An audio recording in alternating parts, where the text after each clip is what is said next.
Bonjour, j'avais envie de revenir avec vous sur ce moment particulier de l'aventure Bonaparte lorsqu'il devient général. Nous sommes en 1793, toute la famille Buonaparte, avec tous ses frères et sœurs et sa mère, ont dû quitter la Corse, perdre toutes leurs propriétés, puisqu'ils ont pris le parti de la République contre celui de l'indépendantiste Pascal Paoli, qui lui va donner l'île Corse aux Anglais. Alors, la situation est complexe et mériterait évidemment d'être définie un peu plus longuement, mais entre 1791 et 93, Napoléon et ses frères ont dans un premier temps œuvré pour le retour de grands indépendantistes, le héros des années 1750, puisque la Corse avait tenté une indépendance à cette époque. Ensuite, les conditions, disons les relations, s'étaient un petit peu brouillées. Il faut dire que le général Pascal Paoli n'avait aucune confiance en les fils Buonaparte, compte tenu du fait qu'il avait été trahi par le père, Charles, mais ça s'est joué à l'époque où Napoléon était encore bébé.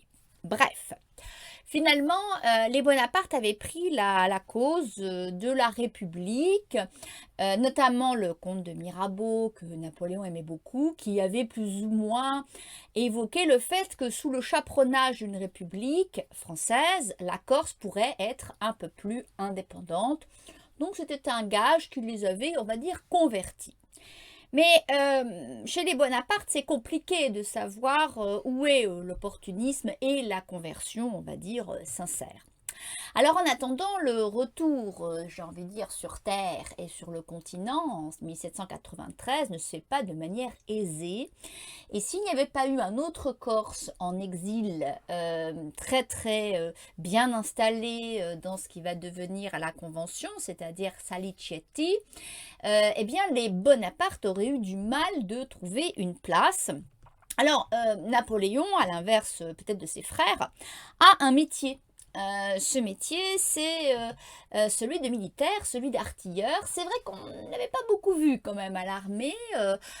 Il a été complètement absent dans tout le contexte révolutionnaire.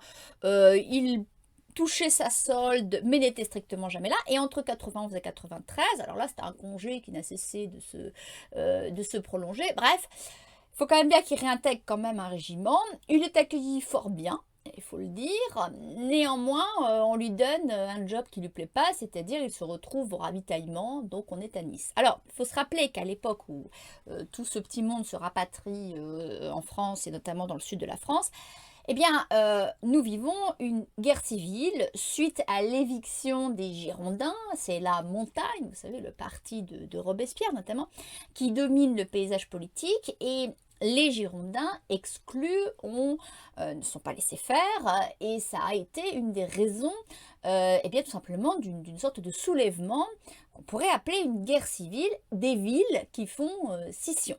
Alors, il y en a une qui s'appelle Lyon, il y en a une qui s'appelle Marseille, et il y en a une qui s'appelle Toulon. Et c'est celle qui va nous intéresser. Alors, on est dans le sud de la France, et donc on est à 2 pas, si vous voulez, du cœur, en tout cas d'un des cœurs d'événements. Napoléon, par le biais de Salicetti, arrive à intégrer le régiment d'artillerie et donc à être, disons, intégré, les capitaines d'artillerie, dans ce siège que l'armée française est obligée de faire à Toulon, autour de la ville de Toulon, donc vous avez ici une vue, sachant que la ville s'est donnée aux Anglais. Alors il y a des bateaux anglais, il y a des bateaux espagnols, la ville est royaliste, la marine française, je vous le rappelle, celle qui s'est fait ou qui se fait encore, je ne sais pas appeler la royale, est restée tout à fait partisane pour le roi de France. Donc c'est une ville qui est complètement, si vous voulez, voilà, sortie du giron de la République, et donc il faut la prendre, et ça n'est pas simple puisque la configuration géographique des lieux est tout à fait spécifique. Alors, le général qui est en charge de ce siège et puis de cette attaque que l'on doit mener sur Toulon s'appelle Jean-François Carteau. Et pour faire simple, c'est un sans-culotte chevronné, un type qui a fait vraiment une ascension formidable dans le cadre de la Révolution, mais comme beaucoup de militaires à cette époque, parce qu'il y a un turnover énorme. Et puis, il est particulièrement incapable. Donc ça, c'est pas de chance. Il y en avait qui étaient très bons, il y en avait qui n'étaient pas bons. C'est vrai que politique et militaire se mélangent allègrement. On fait de la politique en même temps qu'on fait la guerre. D'ailleurs, la politique, elle n'est pas très loin parce que tous ces gens d'armes, ces généraux qui ont... je vous rappelle qu'en 92, on a des coalitions internationales sur le dos. Donc, il y a la guerre de toute façon à l'extérieur du pays. Maintenant, là, il y a la guerre là à l'intérieur du pays, ce qui n'est pas la même chose. Des gens comme Kellerman, par exemple, le général Kellerman, ne voulait absolument pas s'occuper de Lyon et d'aller canarder sur des Français. Voilà, lui, il se voyait combattant pour la défense de la France, ça allait, mais enfin là, ça devenait vraiment complexe. C'est pourquoi, donc je le disais, les militaires sont surveillés. Et puis attention, il y en a aussi qui ont été guillotinés, des généraux. Donc d'abord, on a une défection énorme de l'état-major, puisque beaucoup étaient des nobles, et il y a eu donc plus de 6000 généraux, enfin cadres de l'armée qui ont disparu.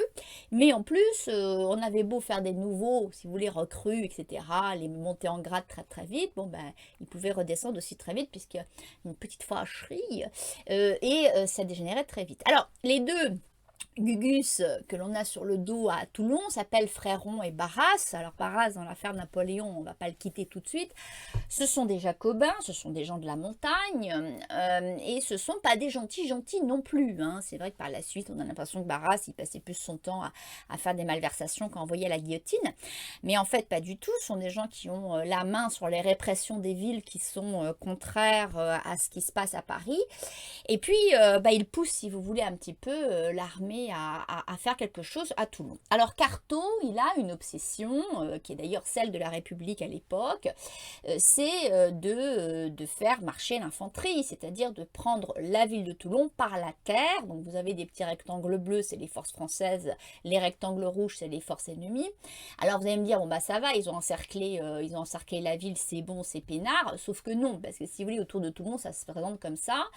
Et surtout, il y a des fortins et que les Anglais, non seulement ils ont leurs bateaux, donc là c'est pas une vue d'époque, les bateaux que vous avez là, c'est pas tout à fait ceux de 1700.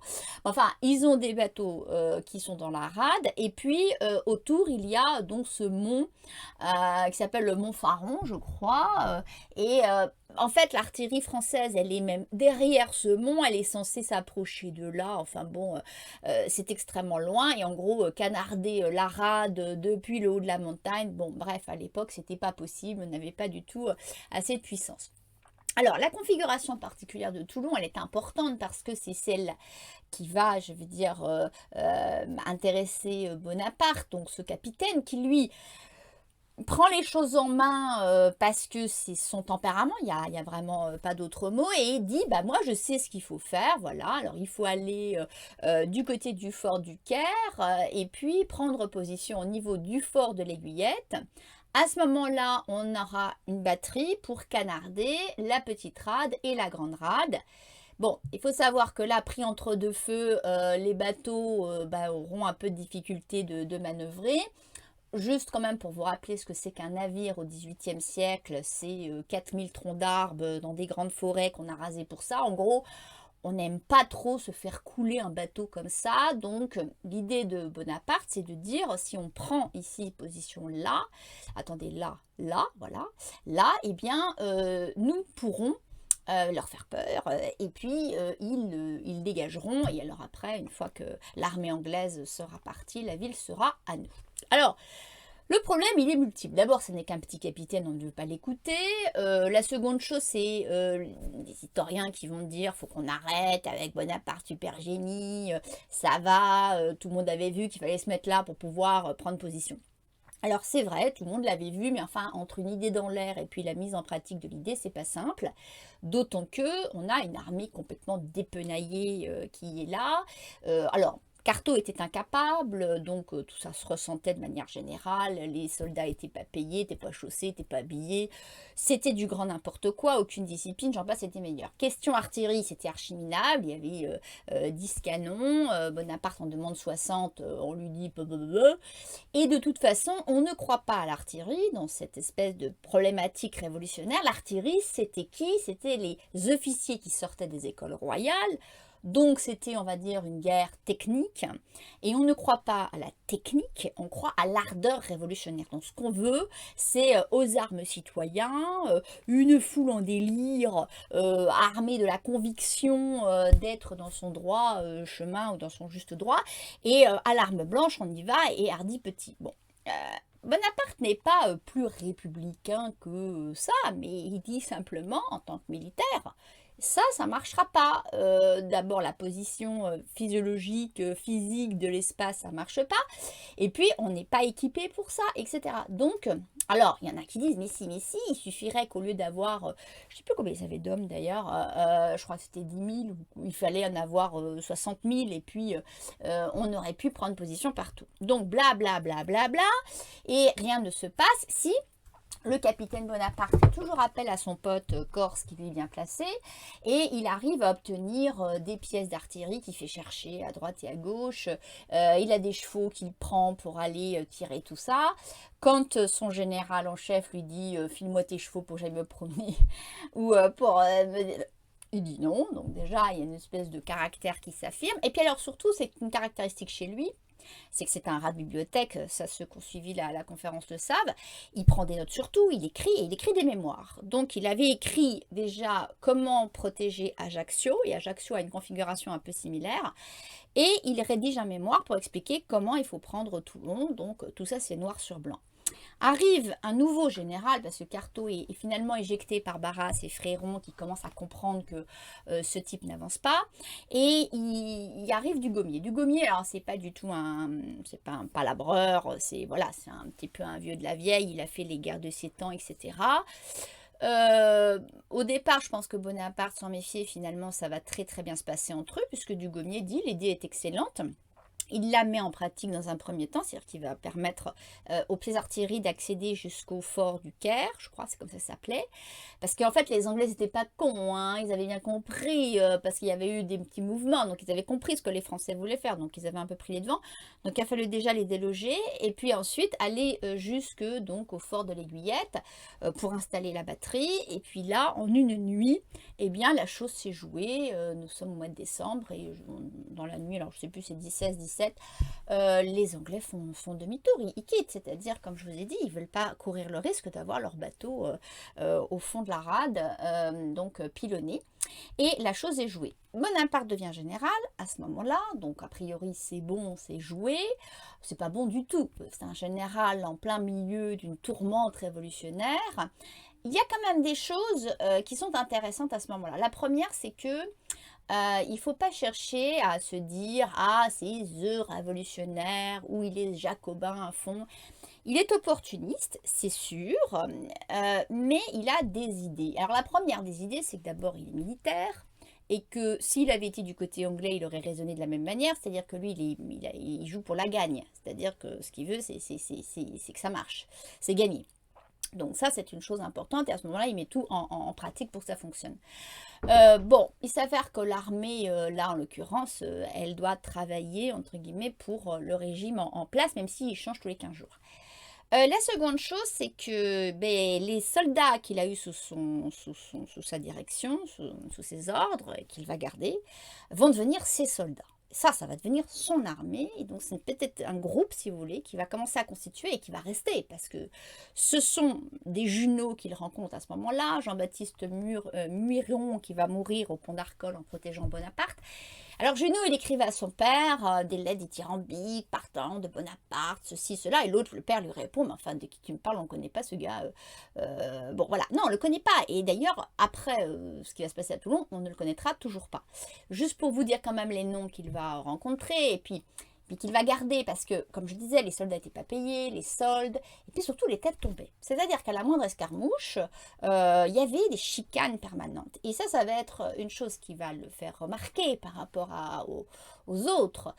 C'est qu'il ne pense pas, alors à cette époque, à faire carrière dans la politique, il ne pense même pas trop à se placer, parce que lui, d'abord, il est dans le sud, c'est quand même un petit peu plus peinard, et en fait, il pense surtout, alors l'objectif final, c'est la prochaine guerre, et donc il veut faire la campagne d'Italie.